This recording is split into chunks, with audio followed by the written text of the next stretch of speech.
అదే RTV app వార్తల్ని క్షణాల్లో చదివే అవకాశం ఉంటుంది. ఒక న్యూస్ పేపర్, ఒక టెలివిజన్ ఛానల్ మీ చేతుల్లో ఎప్పుడూ ఉంటాయి. ఇటీవల కాలంలో మహబూబ్నగర్ పట్టణ కేంద్రంలో ప్రభుత్వ ఉపాధ్యాయుల పైన ఫోక్సో కేసులు నమోదు కావడం చాలా చర్చనీయాంశంగా మారినాయి. ఇదే అంశం పైన జిల్లా విద్యాశాఖ అధికారి ప్రవీణ్ గారు ఉన్నారు. వారితో మాట్లాడి మరిన్ని విషయాలు తెలుసుకునే ప్రయత్నం చేద్దాం. సార్, ఇటీవల కాలంలో 4 ఉపాధ్యాయులపైన కూడా ఫోక్సో కేసులు నమోదైనట్టుగా మనకు తెలుస్తుంది.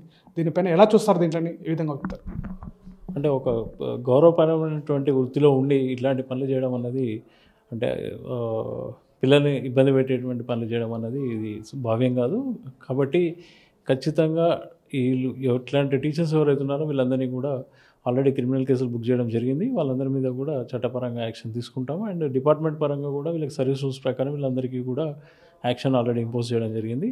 కానీ వీళ్ళందరూ కూడా డిపార్ట్మెంట్ పరంగా వాళ్ళని ఉద్యోగం కూడా కోల్పోయే పరిస్థితి ఉంటుంది. వాళ్ళందరూ ఉద్యోగంలో నుండి తీసేసేటువంటి కఠినమైనటువంటి నిర్ణయాలు మేము తీసుకొని వాళ్ళందరికీ గుణపాఠం నేర్పిస్తాము. అండ్ ఆల్రెడీ కేసులన్నీ కూడా వాళ్ళకి ఆల్రెడీ ఇన్వెస్టిగేషన్లో ఉన్నాయి కాబట్టి దాంట్లో కూడా ఏమి వాళ్ళు చేసిన తప్పులన్నీ కూడా తేటతెల్లం అవుతాయి. కాబట్టి దాని మీద ఖచ్చితంగా మేము కూడా డిపార్ట్మెంట్ పరంగా యాక్షన్ తీసుకుంటాం. అంటే ప్రధానంగా వినిపిస్తుంది జిల్లా వ్యాప్తంగా కూడా పాఠశాలలు పరిశీలనలోకి రావడం, అంటే ఎంఆర్ఓలు సరిగ్గా లేకపోవడం, పాఠశాలలపైన పరిశీలన సరిగ్గా లేకపోవడం వల్ల ఇవన్నీ కూడా జరుగుతున్నాయి అనేటువంటి ఒక వాదన వస్తుంది. దీనిపైన చూస్తారు.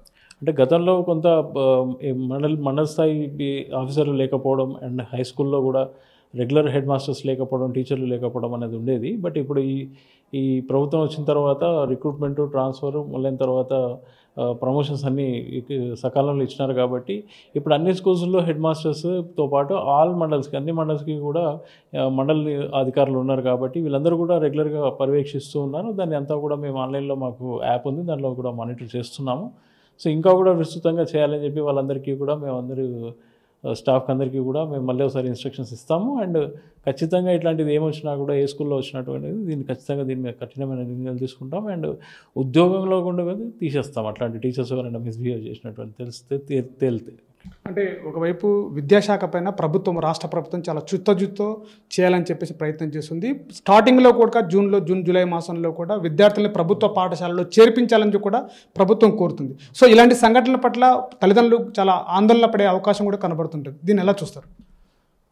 సో అంటే మనకి ఏదైతే నమ్మకం ఈ వ్యవస్థ మీద, ఈ పాఠశాల వ్యవస్థ మీద, పాఠశాలల మీద పేరెంట్స్కి ఉన్నటువంటి నమ్మకమే మాకు బలం. కాబట్టి ఈ నమ్మకాన్ని అపనమ్మకం చేయకుండా ఖచ్చితంగా ఇట్లాంటి ఏ సిచ్యువేషన్ వచ్చినటువంటి టీచర్ మీద కానీ కొన్ని కఠినమైనటువంటి నిర్ణయాలు తీసుకుంటాము. వాళ్ళందరినీ కూడా ఉద్యోగంలో నుంచి కూడా తొలగించడానికి మేము వెనకాడమని చెప్తున్నాం.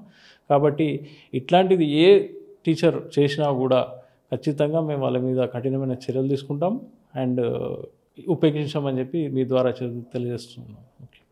సో ఇది కూడా చెప్తున్నారు. రాబోయే రోజుల్లో కూడా ఇలాంటి సంఘటనలకి ఎలాంటి ప్రభుత్వ ఉపాధ్యాయుడు పాల్పడినప్పుడు కూడా వారిపైన చట్టపరమైనటువంటి కఠిన శిక్షలు కూడా పడతాయని చెప్పి కూడా చెప్తున్నారు. ఇలాంటి విషయాల్లో కూడా గతంలో ఎలాంటి పరిశీలన లేకపోయినప్పటికీ ఇప్పటి నుంచి కూడా ఈ ప్రభుత్వం చాలా చుత్తతో పనిచేస్తుంది. ప్రభుత్వం యొక్క ఆదేశాల మేరకు రాబోయే రోజుల్లో కూడా ప్రస్తుతం ప్రతి పాఠశాలను కూడా సందర్శించి విద్యార్థుల యొక్క విషయాలను తెలుసుకునేటట్టు, వాళ్ళ యొక్క బోధనా పద్ధతులను కూడా తెలుసుకునే ప్రయత్నం చేద్దాం. ప్రతి ఉపాధ్యాయుడు కూడా పాఠశాలతో ఉన్నటువంటి సంబంధాన్ని మెరుగుపరచుకోవాలి. అదేవిధంగా తల్లిదండ్రులు కూడా మెరుగుపరచుకునేటువంటి విషయం కూడా ఏర్పాటు చేసుకోవాలని కూడా చెప్తున్నారు. అదేవిధంగా జిల్లా వ్యాప్తంగా కూడా ప్రతి పాఠశాలలో కూడా పరిశీలన చేసేటువంటి ప్రయత్నం కూడా జరుగుతుంది. అదేవిధంగా ఇలాంటి కేసులు మరీ పునరావృతం అయితే కూడా రాబోయే రోజుల్లో చాలా కఠినంగా శిక్షించే అవకాశాలు కూడా ఉన్నాయని చెప్పేసి కూడా చెప్తున్న పరిస్థితి కనబడుతుంది.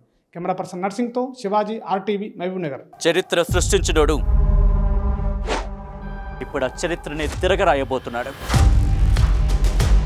అబద్ధాల గోడల్ని బద్దలు కొట్టి నిజాలను రాగా మీ ముందుంచబోతున్నాడు.